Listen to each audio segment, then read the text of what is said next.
Let's go, everybody. Another ECH dance party after that incredible 5-1 win for the Kraken over the Nashville Predators. Keeping things rolling. That's what, 5 in a row for them. They're absolutely killing it right now. Uh yeah, this was a fun one, and it was fun right from the get-go, right? As we talk about it all here on ECH Postgame Live presented by Queen Anne Beer Hall. Um, just Kraken getting on it early. 4 goals in that first period, open things up, and then we're just in control the rest of the game. And absolutely love to see that. Love to see this team continue to win. Love to see Martin Jones continue to get wins, and only allows one in this one. Kind of keeps his GAA right. They're the same for this last little bit, and for this win streak for the Kraken, I think one of the things that's most impressive is it's not like they're cleaning up against like Arizona and stuff, right? Like they've now beaten for the entirety of this win streak playoff teams. These were all teams that were in the playoffs last year. But yes, teams like Nashville tonight, obviously, they're kind of taking a step back from that. But still, I mean, these were not bad teams. UC Saros is not a bad goaltender, and you drop 4, you have them pulled in the first period. Oh, it's just a fantastic game from the Kraken. Can't wait to enjoy the next hour or so with everybody here. Kicking things off, we got Barbara. Good morning. Good morning, Barbara. Got to think this is a good way to start your day over there. Kraken Hawk, make it 5 games. First things first, let's all be nice to Lauzon. We can't kick a man when he's down.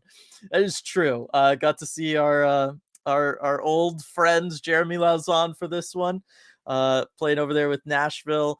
And yeah, I mean, saying anything just about is gonna kick this Nashville team while they're down after what happened tonight, right? Like they were out of it 2 minutes into the game. 38 seconds in, Jordan Eberle scores on a shot that I think he was just kind of dumping into the zone. I don't even know that he was really trying to beat UC Saros there. That's just what happened, and that's just kind of the night that the Kraken had. It was a great night, start to finish. Autumn electric start to the game. Team hung in there against a tough Nashville team. They really did. I mean, look, they kept it going. They kept the pressure on. You chase the goaltender in the first, and then they didn't get complacent the rest of the game either. And I think that's very important. And really, through that first period, yes, you get that first one from Eberle, but then it's a while before you get the second one from Borgen, right? And that whole time, even after the Borgen goal, the whole time Nashville is really pushing. A lot of that first period was spent in the Kraken zone. They were really trying to handle Nashville, and it reminded me a lot of the last game that they played up against Pittsburgh, because we talked a lot about after that one, right? The idea of counterpunching, taking advantage of what the other team is giving you. And that's really what they did. Was they were surviving the blows that Nashville was trying to do. They were keeping them to the outside. Nashville wasn't able to get anything going, but they had a lot of zone time. And then the Kraken were able to beat them in transition, going back the other way, or take advantage of catching Nashville with then tired skaters having to play in their defensive zone. And then you're able to, get some nice pass work going on. Think about Berkey on that Borgen goal and all the stuff he was able to pull off there. Think about Berkey again when it comes to his own goal and the patience that he was able to have, because Nashville was just so pulled out of position that no one was there. He was able to just outweight the goaltender and wait for the cage to open up. And it's just good things to see from this team, because these are not things that we saw from them last year. And I know that's kind of, you've been sounding like a broken record by talking about that, but the bottom line is it's just true. There's no way, it's their first ever 5-game win streak, right? Like these are all franchise firsts, and they're just playing so well, and I absolutely love it. Stratic, hey, you know what's fun? Winning 5 games in a row by scoring 5 goals. That is right. 5 is the lucky number. I know someone just won that giant Powerball, but like still, 5, it's the number right now for us, I guess. Coop, yeehaw, baby, let's go. Let us go, Coop. Let's see. The fans at CPA deserve that win so much from Stratic. They really did, because so it was unfortunate that the whole win streak up until that point almost had to take place on the road. I'm happy that the Kraken were able to continue that coming home. I think that's very important just for everybody involved. And it seemed like, anyway, on Discord, from those that were at the game, they were having a really good time at the game. So I'm always happy to see that. Alex, Kraken didn't have this many points last year until December 1st. December 1st. We're only at November 8th. Oh, it's so awesome. As I jump down here, I see a super chat from Medeiros. Thank you so much. I must rest, but I am obsessed with the goalie protection this season. Someone is always there to clear the puck, and we're not giving up the constant breakaways. I think we might be good. We're good. We are good, Medeiros. And thank you for the super chat. And yes, definitely for you out there, definitely getting late as we're 10 to 10 here. Trust me, I'm tired. I get it. But thank you for the super chat. And yes, the bottom line is we are there for the goaltenders this year. Certainly in this last little bit, right? We just released that deep dive this morning where we talked a lot about how the Kraken have cleaned things up defensively, the miscues and the kind of misplays and the miscommunications and all of that stuff has been really worked on and cleaned up by these defensive pairs. And this is partly what you're seeing, both with like a Joey Decor. We talked about it with him, but Martin Jones, one of the things Martin Jones does struggle with is rebounds. He does leave rebounds out there, and the defense is doing a really good job of clearing those away, and not just clearing them away, but also just moving them up the ice to a Kraken forward who can start a rush going the other way. It's not, they're not even just doing like panic clears out to the sideboards and then waiting for the opposing team to start up the attack again. The Kraken right now are just doing, the defenders are just doing an excellent job of making sure they're staying close to home, they're providing support to Martin Jones, and they're able to clear those rebounds out in a productive manner. And it's so fantastic to see. And because they're doing that, that's why I definitely got to agree with you. Kraken are just good. And that's the bottom line. That's stuff that good hockey teams do, and the Kraken are doing it right now. Love to see it. As I go back up, it's going to be a busy night. I can already tell everybody. So apologies if I have to skip your comments in here. Tammy, what a start. Would like to see a little tighter play in the second period, but love another win. Yeah, I think there was a little bit of that, like we talked about, even in the first period. Nashville, they did a really good job of kind of controlling the game from a possession standpoint and getting a lot of offensive zone time. But the Kraken did a good job of limiting their chances. And then, like I said, taking advantage of those options going back the other way. Did that counterpunching kind of stall out in the second period? Yeah, I think sitting on a 4-0 lead at that point, they were kind of like, hey, we don't need to like kind of totally gas ourselves trying to chase down every loose puck and do all of that stuff. But they still, I felt like played really solid defensively. It wasn't like there was a ton of really dangerous chances that the Predators had. Predators weren't able to just kind of pass freely around in the offensive zone. So I think they did a really good job. Let's see. Sandpipes, I was sure a fight would happen, but I guess that quite made it unnecessary. Yeah, I think it did feel like there might be the quiet second period. Yeah, I felt like there might be something that gets started in this one, but I guess it didn't. Refs did a good job there. I think Turbo did a good job of not engaging with Duchesne after that. I understand why Turbo was upset. It wasn't cool.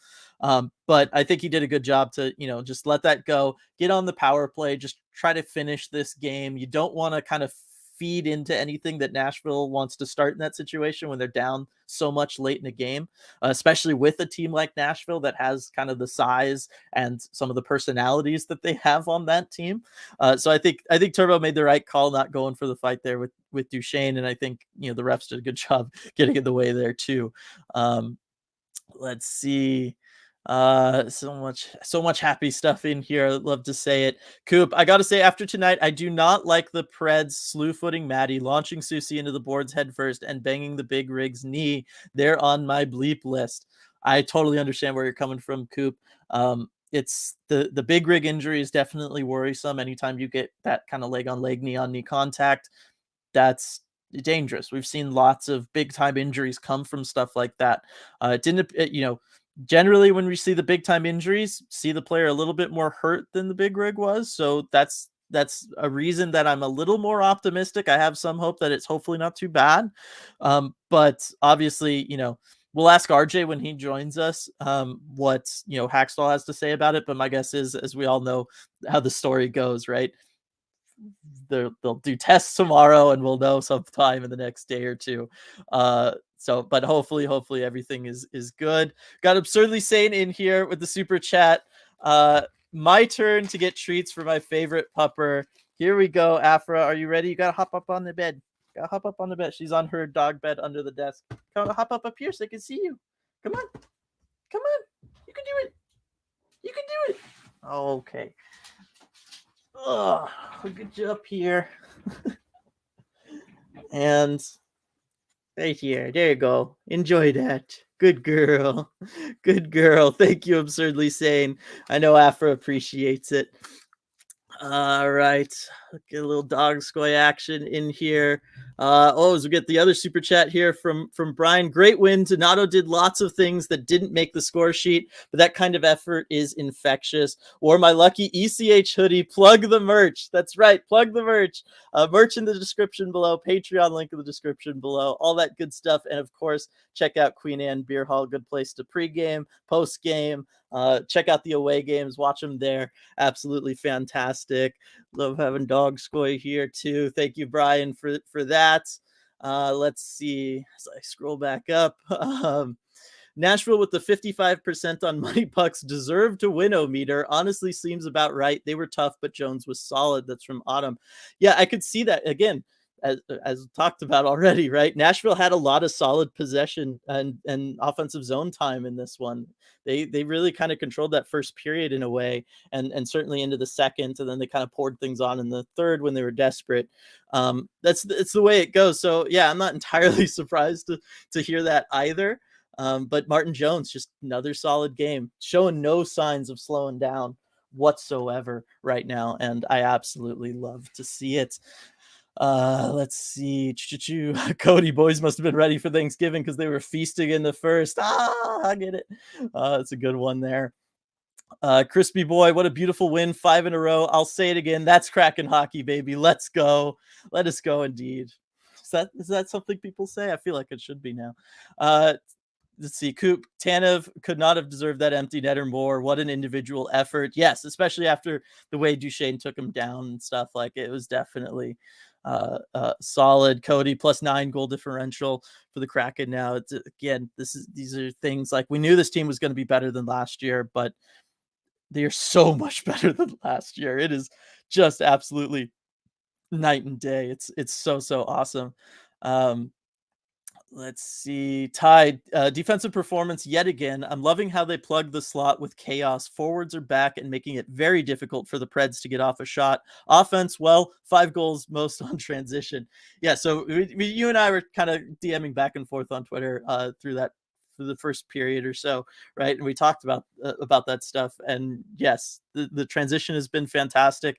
And defensively, they're making sure that they're keeping teams to the perimeter. And Nashville, it looked like they didn't really know what to do with that. They would just kind of get it to somebody kind of crossing the center of the offensive zone, and then they'd kind of take like a long, just a pot shot off on Martin Jones. And it was just like, you never felt like the Preds really were dangerous. And it felt like because they just couldn't drive the net. It looked like that's what they wanted to do. They wanted to drive the net.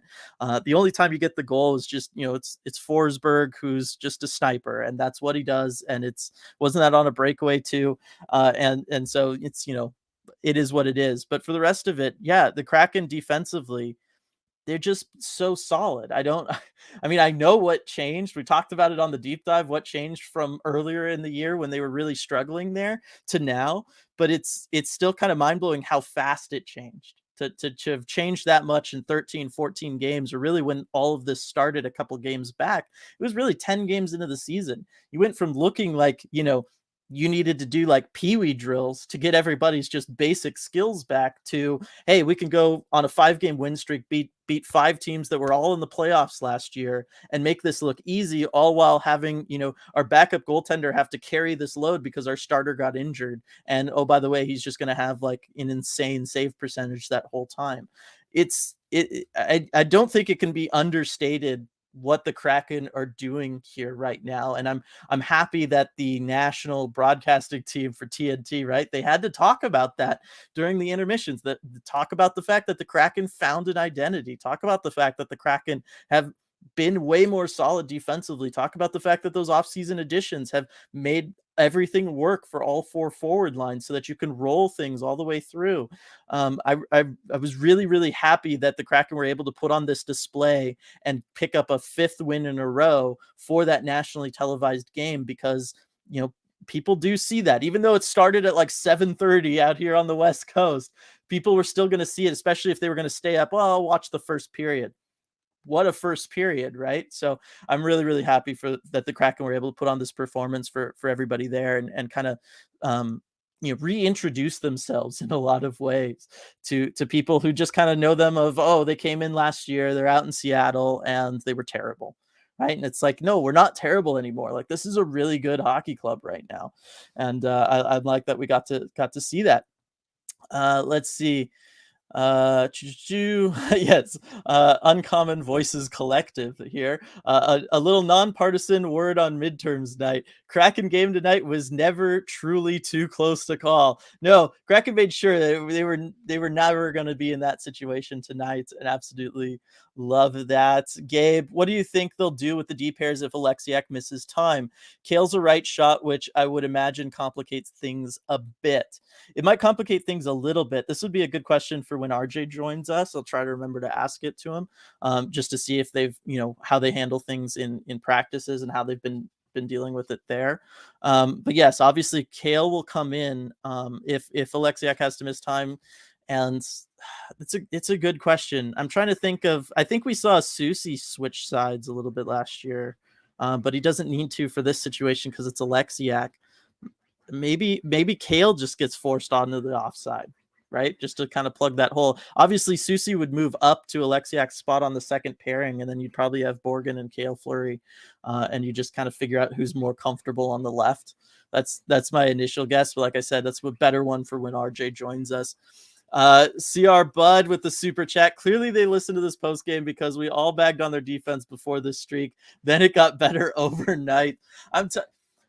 Yes, for those of you who were around last year, the OGs, y'all know how this went, right? We would complain about something 2 or 3 post games, maybe a deep dive, and then like all of a sudden something was fixed, and we all kind of had that idea of someone's listening. And I will say we did get a little bit of confirmation over the offseason. People do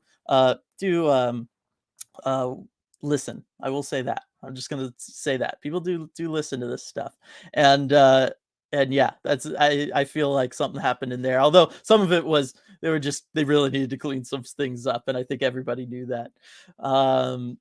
Let's see, coming back up here. Uh, Though it might not look like 60 minutes of great effort, did the Preds really ever mount great pressure taxing Jonesy? Nope. Great win, 5 in a row. Prayers for the Big Rig. Yes, obviously hope Big Rig's okay. Yeah, like I said, they controlled the puck in the offensive zone, but they were not able to get good chances. They weren't able to do what they wanted to do. And this is something, sorry, I keep promoting the deep dive, but we just talked about this on the deep dive, like when it comes to that Minnesota game. This felt a lot like that Minnesota game in some ways too, where you never let Nashville get into a rhythm. You never let them do what they wanted to do, play their style of game, just like in that Minnesota game. And similar to that Minnesota game, you win big. Right. And so there's definitely something to that. There's definitely something to playing like you did against Pittsburgh, where it's, hey, absorb the punches, play defensively, just don't give them anything. And then when they eventually have to make a mistake, take advantage of it. I think they kind of combined both of those strategies for this one. And they just did a phenomenal job. Let's see. If Alexiak is hurt, might we see Riker Evans? It's possible if they need to call up Riker. Depending on how long Alexiak's going to be out, because obviously even if Kale's the one playing, you want to have somebody up to be a healthy scratch defenseman within the organization. I don't know if they're really thinking that that if they're confident in Cale Fleury eating up the minutes that are going to be out there, then they might not call up Riker, because you want Evans to continue to get the top kind of minutes that he's getting in the AHL rather than being a healthy scratch. Probably that'd be my take anyway. But he is waivers exempt, so it'd be easy. So definitely like for that. Jules, wow, I'm late for the intro. Rip. Anyways, woo, 5-game win streak. Yes, Jules, glad you could make it. Stratic reminding everybody, like the stream. Thank you. 111 in here. Gosh, I love this win streak. Just over 110 every single game. Absolutely killing it. Y'all are awesome. Greg, this team can score, can play D, and can play games where they have to fly, and the greasy games like this one. I know I'll get heat, but I'm really impressed with Hackstall. Simply love this team. I know you'll get some heat probably from some, Greg, but certainly not from me. I think we've been talking about this, and anytime the team's on a 5-game win streak, it's kind of hard to bag on the coach, right? But it's true. They've made adjustments. They've tightened things up. They've fixed things. They've developed an offensive zone system that, again, we got to see it today. Think of how many of those opportunities, like with Berkey setting up the Will Borgen goal. A lot of that is off of kind of the system that the Kraken want to play now. They want to get their forwards all in deep. They want to kind of have, somebody hanging around the net, but not necessarily net front. And then they want to get guys below that goal line, especially. And it does a couple things for you. One, it gives you more manpower down there to win the puck battles, which is important because you can maintain possession. But the other thing it does is it draws the opposing wingers down. And that frees up your defense. And we're seeing it this year. 11 goals from Kraken defensemen so far this season.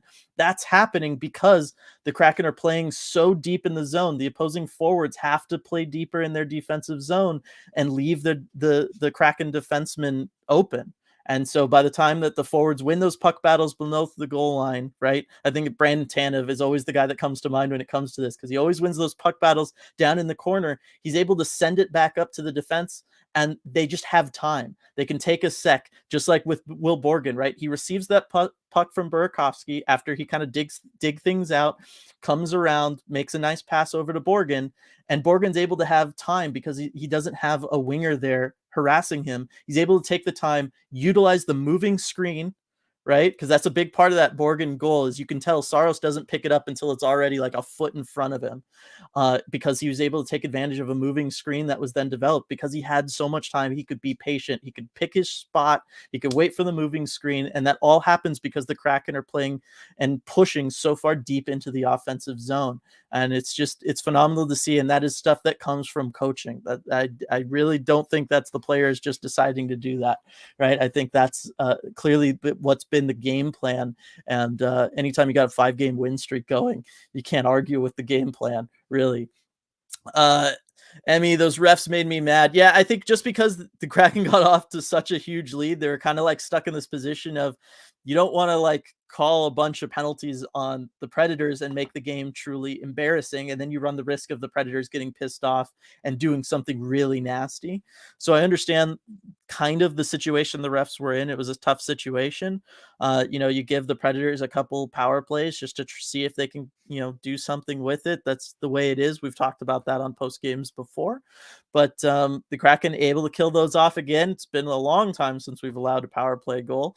I still haven't checked where they are because I'm just superstitious at this point. I don't want to see where they rank league wide just because I'm afraid that's going to stop how it goes. But they were able to handle it, so I'm all down with that. SJ, feels weird how differently Forsland calls the game on the TNT broadcast. Yeah, got to be a little more neutral than he would on Root, but I thought it was still good to hear him talking about the Kraken. And he had to be, really cheering inside as he was calling what he was seeing there. Shushine's still working on getting out of the arena, but what a first game of the season to make it to. Yes, it had to be a fantastic experience. Hope you had a fantastic time there, Shushine. Let's see. Edward, Kraken missed our S tier goal horn while on the road, so they wanted to hear it ASAP on the first game back home. I'd buy that. I'd buy that seriously. I really wanted that. Oh man, love it. Okay, Kraken Huck. Interesting story from Rick Tocchet during the intermission. He was talking how when he was coach, he had a young Steven Stamkos who was on a multi-game play schedule, much like Wright is on now. Yeah, so Stamkos we've talked about this on the Discord, I think, more than we've talked about it anywhere else. And again, link to the Discord is in the description below on this if you want to go check it out. And it is true. Stamkos is kind of the closest example or comparison we can have to the Shane Wright situation, as far as, like he said, the idea was he would play 2/3 or 50% of all the games because he just wasn't physically ready, and then he would work out with Gary Roberts those off days just to help develop himself physically, because that is a big part of it. At 18, you're not physically developed, right? We see this every year. We see it even in sports. Even as you're into your young 20s, you're not fully physically developed. And so it can be hard. It can be really, really hard as you go into this league and you're having to go up against, like, could you imagine Shane Wright trying to win a puck battle against a Jeremy Lauzon?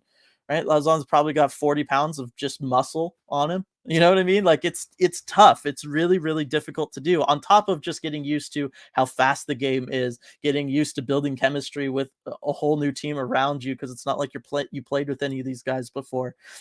There's so much that goes into it, the lifestyle stuff, all of it. So on top of it, to have to constantly feel like you're battling against guys that are just bigger than you over and over and over, it's a real grind. And so I think that's certainly probably part of what's driving this decision with Wright. And then yeah, it's pretty clear they have a game plan with Wright. I think it's all been going just fine.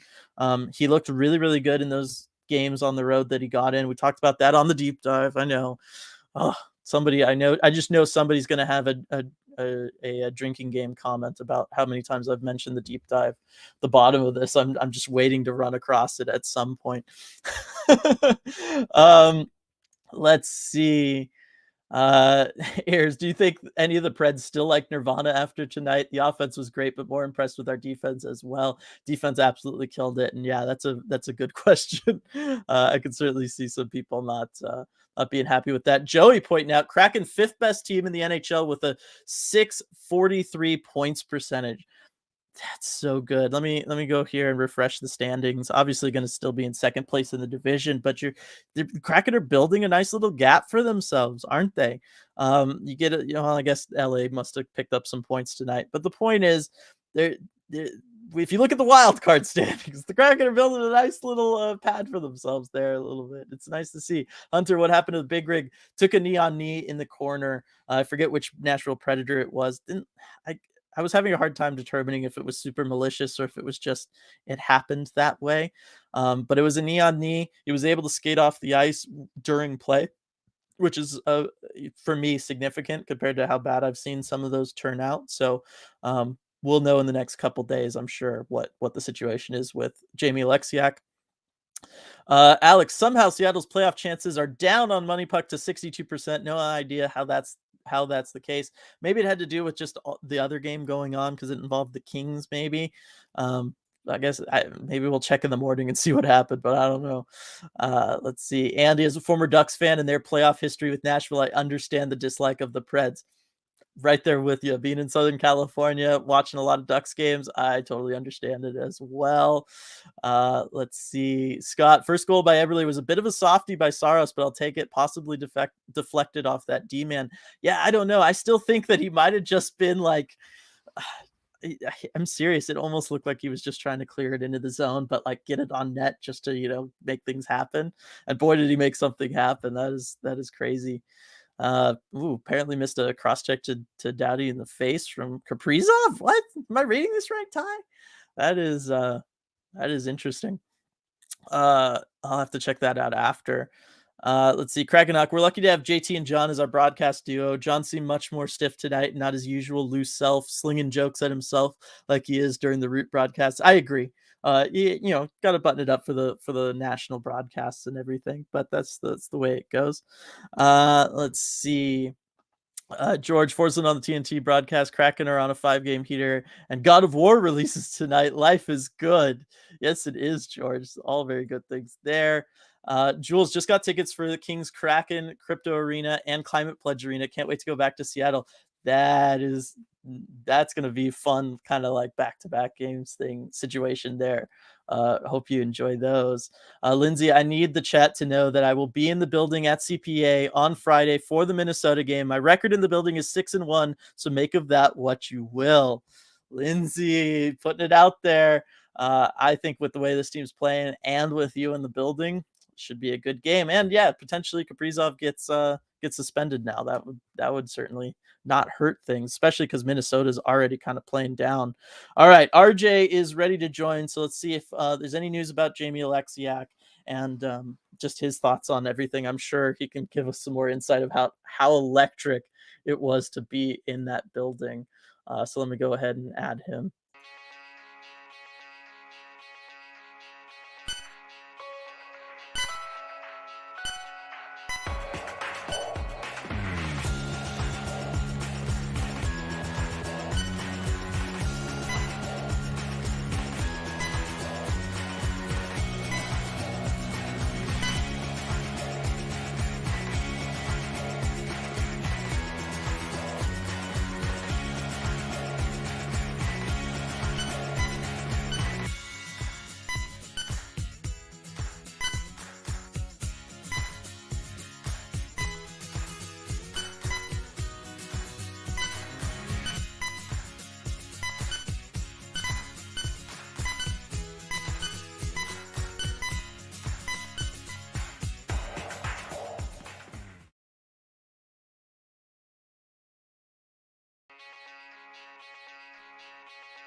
All right. We got RJ here. How's it going, RJ? I mean, we're just talking about that building must have been so electric tonight after that performance. Yeah, it really was. I mean, electric is the right word. We got another great game here, and this is kind of what we talked about. At the last home game, I can see the lights are on me again. I tried to fix my setup here, didn't do a whole lot, but yeah, I mean, it was absolutely electric in the building, and from the start too. When you have a first period like that, I mean, you can imagine exactly how into it the fans were. It just felt like everything was going right. Mm-hmm. Yeah, no, it really was. This is my question. Do you think Jordan Eberle was just trying to kind of just dump the puck into the zone, but maybe get it on net? Or do you Yeah, think he was really shooting a score there? I don't think he was shooting to score, but it shows that when you put pucks on net, good things happen.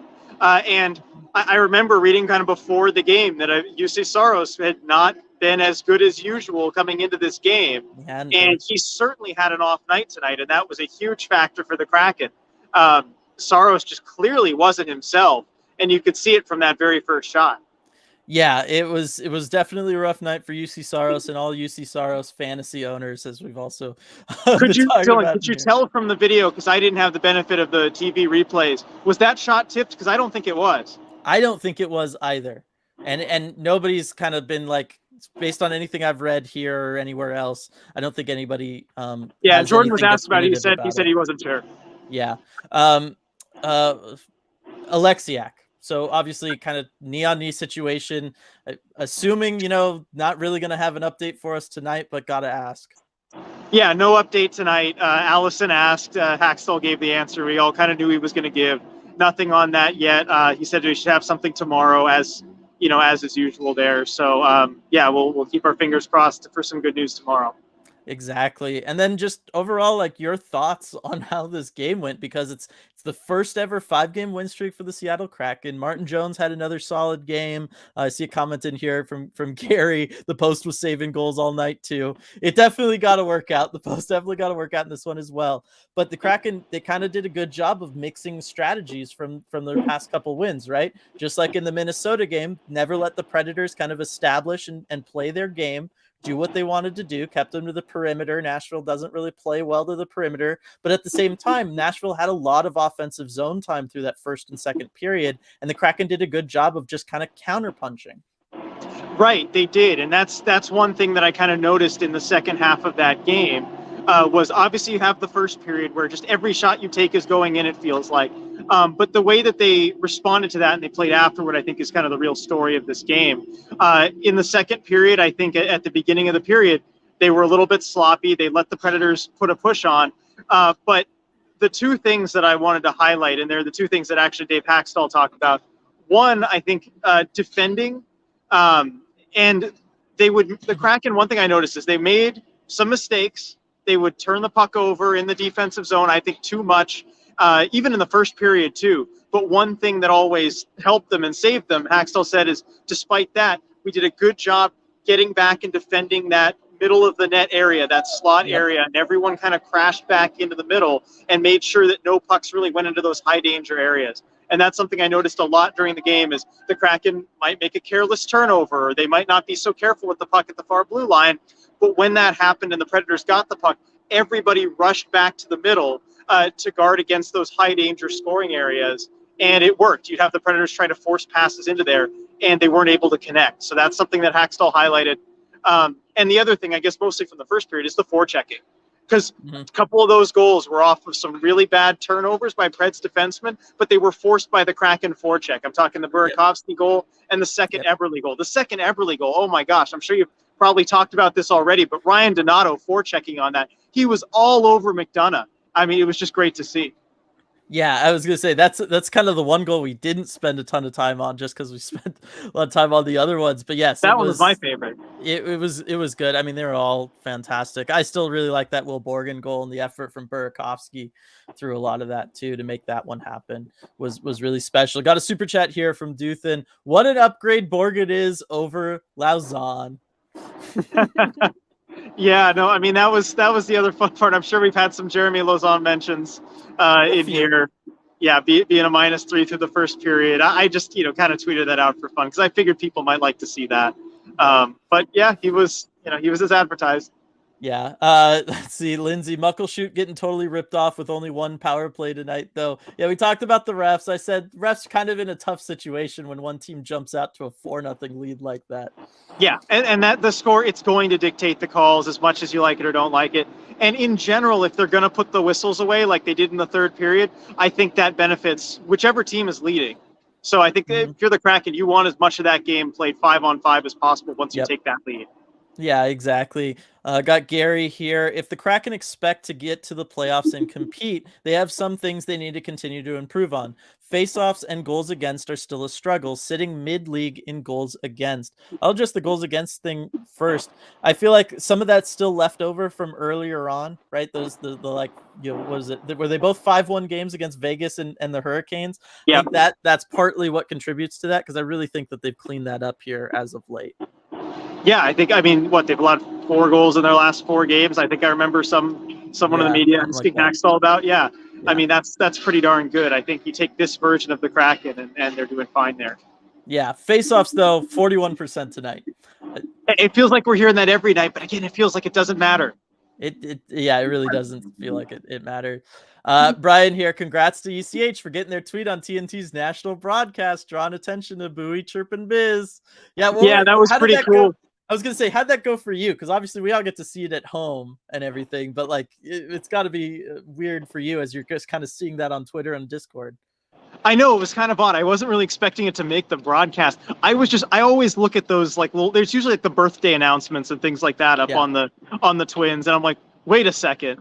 Wait, that's Bowie. Hang on, that's funny. And so I took a picture of that and tweeted it out, and then didn't really take a look at it for another 10 to 15 minutes afterward. And then I'm like, oh wow, okay. Just looking at all the reaction to it. Yes. Let's see. Okay, I got one here. It's from Brian about Calgary lost. There's that. So there is that. As we talk about, like, you know, I was talking about the Kraken in the standings and how like the Kings picked up 2 points tonight. So the Kraken haven't really built a big cushion for them within the division. But I'm just gonna say, RJ, since you called me out on my whole saying Calgary was going to be bad, but Calgary was actually good. Calgary's proceeded to lose 4 straight, I think. Okay, I suppose I deserve that. Only pick up 1 point or something in there. So just gonna throw that one out there. They are who I thought they were. We'll be having this argument all season, I'm sure. Yes, for sure. Let's see. Oh, what did you think of Carson Kuhlman coming in tonight? Because I think Carson Kuhlman played a good game in his first game back. Yeah, I thought so. And he fit in on that line just like he always does. I always go back to the word Yanni Gourde uses, predictable. And that's exactly what he was tonight. I mean, you know, he's a very north-south player. He's a straight line type of player. That's exactly what works on that line with Gordon Tanev. And I thought he did exactly what he would have been expected to do. Yeah, I thought so as well. Any news just from like being around today of either Grubauer, because we saw him on the ice, and then also McCann? So McCann, no update on his status. Still day-to-day lower body. I mean, he was skating at morning skate. Actually, I didn't. Today was an optional morning skate, so I didn't go. But our buddy Charles from Circling Seattle Sports went to morning skate. Actually, he's right over here. Hey, Charles, any update on Grubauer? How much was he moving around? Here, come on. Give the people an update. Yeah, come on, Charles. Let's go. Well, it's not much of an update. I mean, speak loudly. Hi, how you doing? Hey. I arrived at morning skate at about optional morning skate at about 9:46, and Groovy was just on a knee talking to a coach, and he did that for about 20 minutes. No action, no movement. We had probably missed whatever he was doing. But he was out there in full gear, so I am assuming that he had gone through some early workout. Okay. So he's there. I mean, and another source who was there said he did look pretty sweaty, so maybe he was doing something before that. Anyway, thank you, Charles. Yeah. Good to see you, Charles. No, that's good to hear. I'm excited about that. Just the fact that he was in gear and out there on the ice, like that's a big deal. So really happy to hear about that. The Kraken depth. One thing I thought I talked about too, just because we had also just mentioned the TNT thing, was I don't know what's going on there. There was a big crash down there. Some gates fell.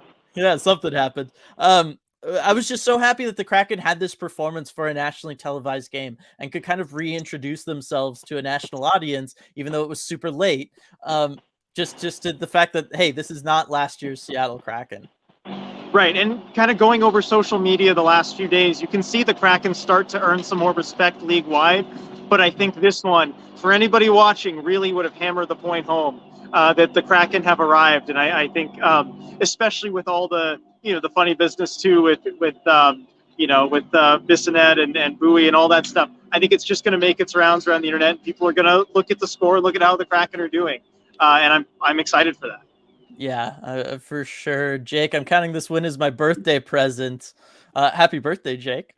Let's see. It's got lots of like good messages in here. I'm scrolling through the dog scoy stuff because she was up here for Did she make an appearance? Yeah, oh yeah, I got a treat. All is good. I saw someone mentioning she's getting too many treats. She's gonna have to go on a diet soon. I don't think she minds. Okay, so here's one question someone had earlier, and I was saving it for when you came on. I'm pretty sure it was Gabe who asked if Alexiak has to miss time. Obviously, Cale Fleury probably comes in. What do they do? Because he's another right shot. Yeah, it's tough. I mean, I think you have to move somebody on the right over. I mean, let's see. It's been Alexiak, Schultz. They've made changes within games. I don't think you're just going Fleury, Schultz. I don't like that at all. No, Susie would go up. Right. So yeah, and then at that point you have 4 right-handed D and then 2 lefties. I don't know how much you want to keep Dunn Larson together.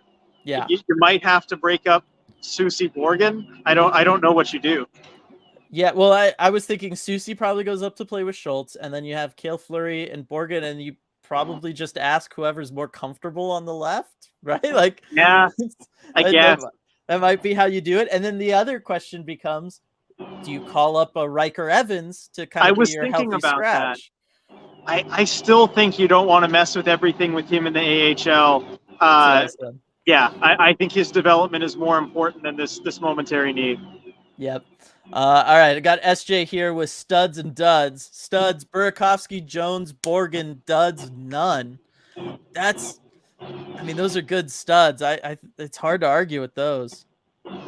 Yeah, I mean, I think trying to think of a dud.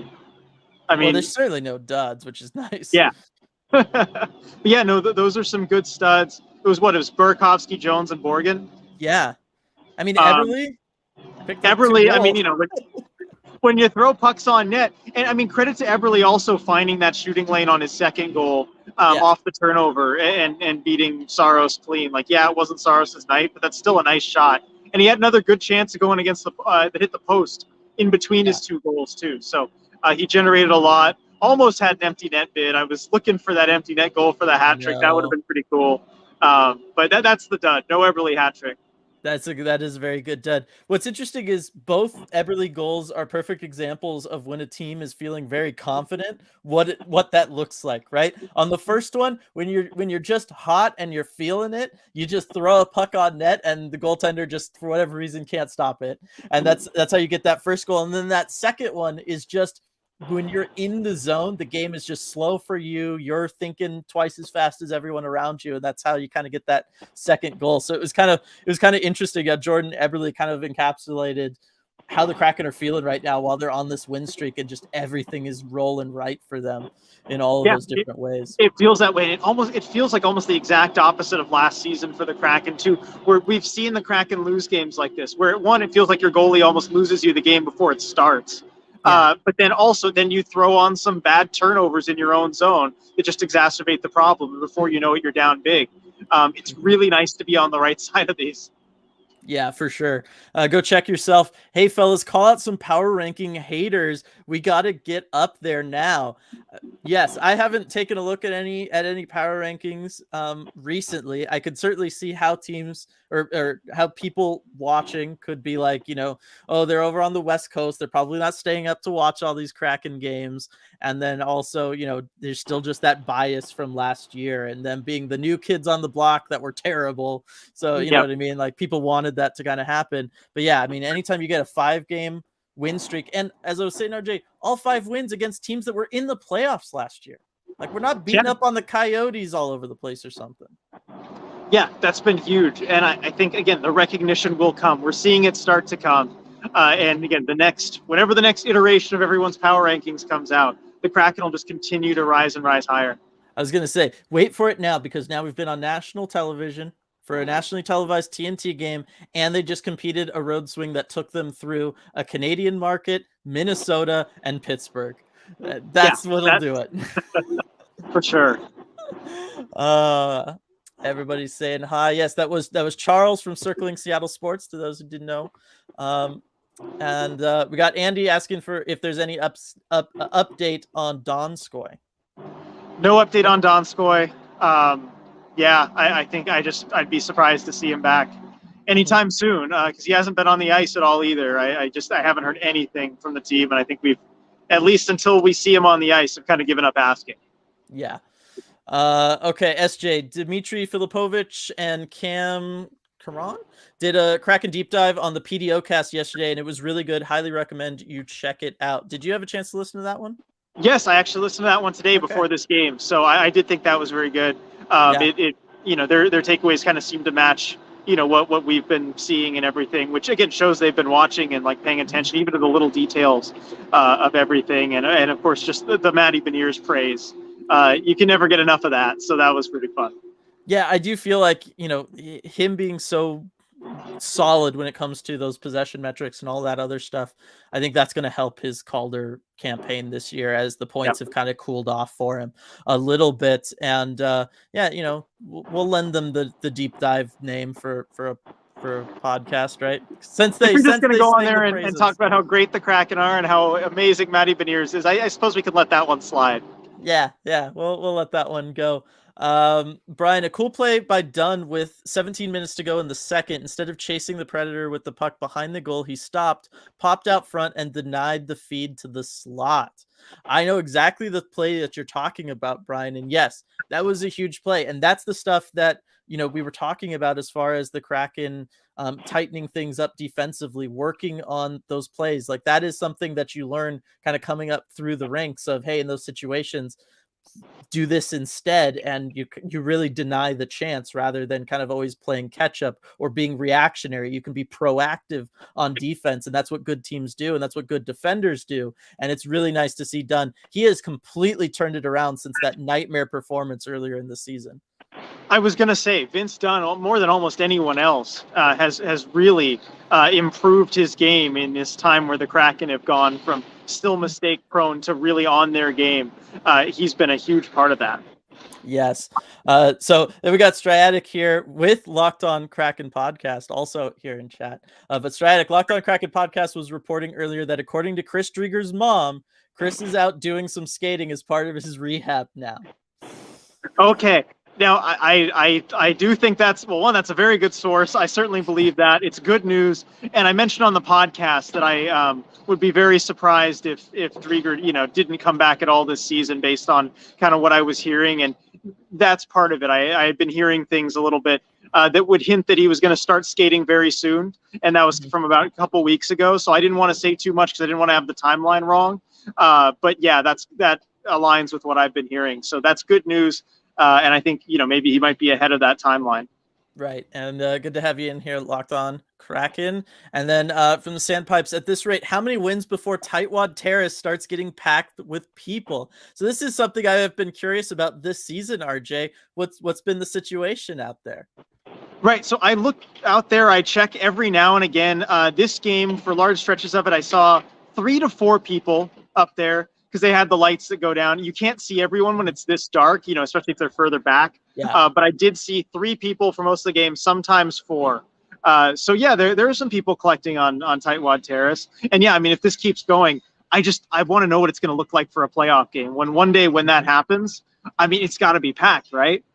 Yeah, I would assume so. Like, they would have to, I almost want them to maybe kind of consider doing a thing where it's like a standing room only situation for one period, right? A group of people can stand there for a period, then they kind of get cleared out, and then you have that. It's similar to what the San Francisco Giants do with their right field kind of standing room only section. You go in, you get your ticket to that, you go in and you stand there for 3 innings, and then they clear everybody out, and a new group of people comes in for 3 innings, and then they clear them out.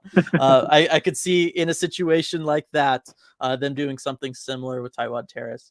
I think that would be just kind of the easy solution for everybody. You don't have to worry about anything then. Stratic, it's really nice to have the depth and the record to not feel pressure to rush back McCann. Not that they would if the team was losing, but the lack of pressure is nice. I agree. It's a very different situation from some of the stuff we were in last year, or even with something like a Jamie Alexiak now, right? We obviously don't know how bad that injury is, but when you're winning like this and you feel like you have all this depth and everybody's contributing and you don't have real glaring weaknesses, it does let you be a little bit more cautious with injured guys, and you don't risk those longer, bigger injuries. And that helps you so much over the course of a season, because it's a grind. If you can make sure guys actually get healthy, that's really going to benefit you. Yep, Sean, glad to hear TNT mention the Kraken depth might silence some of the critics. Yeah, I just think this game was going to be big for all of that stuff. Let's see. Andy, how good do you all think Borgen can be over the next few years? I personally see him as the Kraken's best young defender that's only getting better. Yeah, I mean, he's really solid. I don't know that he could ever be like a top pairing like guy you can throw out there and chew up half a game if you need him to, but he's so solid both offensively and then defensively with his size and the way he uses his body. Yeah, I'd say that the ceiling is probably, top 4 with a good D partner, but his style of play is the exact type of hockey that teams really covet. He's one of those guys that I could see. I'm not saying it about his situation specifically, but if a guy like that ever gets moved at the trade deadline, he's one of those guys that you're like, wow, that guy fetched a first-round pick, but you look at how he plays and you see that style, the kind that really will help teams in the playoffs, both for his ability to pinch up offensively and then also that physical play. GMs and coaches love that stuff. So he's the kind of guy that I think might even be valued higher than the minutes he plays just by GMs and coaches around the league. Yeah, exactly. I just think he looks so good, and everything that they worked on with him last year has totally paid off in big ways. And that shot and the way he activates on defense. Oh, I love it, RJ. I just love it. I love the way the Kraken are completely doing it. Got 11 goals from defensemen so far this season. I talked a little bit about part of that's, the forecheck that they have, the offensive system they have, use those forwards, get low, suck in the wingers. It opens up the defense, all that kind of stuff. But the fact that every single defender so far has capitalized on those opportunities that they're given is a big part of it too. And I think Will Borgen has kind of been the best example of that, in my opinion. He's still the one that impresses me the most, RJ, when it comes to he gets the puck, and we saw it again tonight on his goal. He's patient with it, and he'll walk towards the center. He'll walk that blue line towards the slot, get himself a better opportunity, and that I really, really like to see. It's beautiful. And the timing also with Geeky kind of moving across in front of him too. He times that perfectly where Geeky just is able to get in Saros's eyes for that half second that throws him off. Right, and he's able to do that because the wingers have pulled, the Kraken forwards have pulled those wingers so far down into the Nashville zone. No one's there. Borgen's got the time to be patient and wait for the moving screen. Everything was working. Synergy RJ. Synergy RJ. I'm tired. It's almost 11. I'm exhausted, guys. Sorry. All right. So let's see what else we got here. I'm going back up to try to find some good comments here towards the end. One, do you think we'll see Wright anytime soon? Just because there's always a handful of people that ask that one. Just throw that out there. I mean, it's tough when they keep winning like this. I think the Wright versus Kuhlman distinction can be matchup based. Go ahead. Yes, I agree with that, and I was going to say, just because I'm sure you didn't see it because it was during the intermission, Rick Tocchet was on, and he talked about the plan that they had with Stamkos back when he first came in, and that the problem with Steven Stamkos was that he wasn't physically ready to compete out there night after night after night. So their game plan was he would play, every 2 out of 3 games, 2 out of 4 game in stretches, and then the rest of the time spent with just Gary Roberts working on getting himself physically in a place where he can compete in the NHL, and that was their plan. And that, the next year after that, he comes in and he scores 50 goals and everything's great. And so it was nice to hear somebody, that we've talked on like Discord and stuff, right? That Stamkos comparison is the closest thing we kind of have to this situation with Shane Wright. Yeah. And so it was nice to hear from somebody who was involved in that, who then was also able to be like, look how well it worked out, kind of to a national audience. I was appreciative of that. Yeah, that is comforting to hear. And I wonder where Gary Roberts is now. Oh, right. I forgot about that. I completely forgot about that. I didn't. He stayed through, the season changing and everything. Huh? Sorry, I don't know. Actually, I remember he was there last season. I haven't heard his name at all this year, but I don't know that he left. I got to look at that now. Okay, you got me all excited, RJ. Better still be there. Let's see. Forgot anything down here. Got a Sergeant Pickles super chat. Just got home. Great win with Kraken dominance. It was a fantastic game, Sergeant Pickles. So excited about it. And also pointing out we won a TNT game. Is that their first nationally televised win? Probably. I don't know. It might be. That's another one I have to go back and look and find. I know we didn't have a great performance on the one we were on earlier this year because Biz was all over us. So it was nice to get back at him on this one. He kind of had nothing to say too. He kept passing things off to the other guys. Like, well, this is like with the Stammer thing, right? He was like, oh, this is kind of like Stamkos, right? With Shane Wright. Hey, I'm here for that rivalry. Exactly. Sandpipes, was it Borgen that went down to prevent the pass cross ice during the 6-on-5? I don't remember. I'm just asking if you happen to recall offhand. Right. I don't remember who that was. I was looking for a number, and then the back was turned. I couldn't see. Yeah.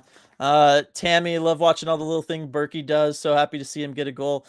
Me too. He really deserved one. He played fantastic in this one. I feel like he's been instrumental in kind of getting this new, Kraken cycle game going. I feel like a lot of it has kind of come from the things he does and the way he likes to work down around the net, but behind the net or to the sides of it rather than directly in front.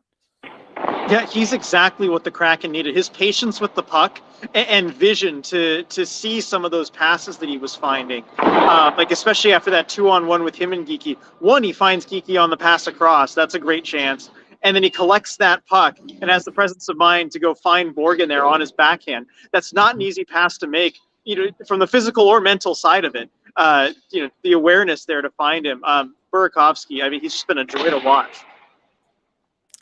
We just got our first bot too, RJ. It took 58 minutes to get the bot. All right, let's just do some like really quick ones here to end things out. I just had one. Brian Sprong walking the blue line while our D was in deep was great to see. Yeah, I've liked how a lot of the forwards, right? Shane Wright did it in the games he was in. The forwards have really done a good job of kind of covering for the defensemen in those situations. Burakovsky was in a situation to do something similar as well. It just shows what a team unit everybody is playing out there. Yeah, and Daniel Sprong especially, his game has matured so much in little moments like that, where if you're just thinking all offense, how do I score goals? It's maybe not the kind of smart play that you'd make, but he's just a lot smarter with the puck now. He really is. He's like a different player. Like I don't recognize this Daniel Sprong at all, to be perfectly honest. Like, and I've paid attention to him since before he was in the NHL, and I just don't recognize this player anymore. But he's playing really, really well. Excited for that one. Andy asking, will they extend or re-sign Dunn? I got to think that's probably still on the table, right? I don't see why they wouldn't. Yep, and I think it's a decision that'll come in the off season. He's an RFA, so they don't have to make a decision on it at the trade deadline. That's a call they'll make after the season's over, I would think. Yeah. And then we're going to end it on this one. It's from Al.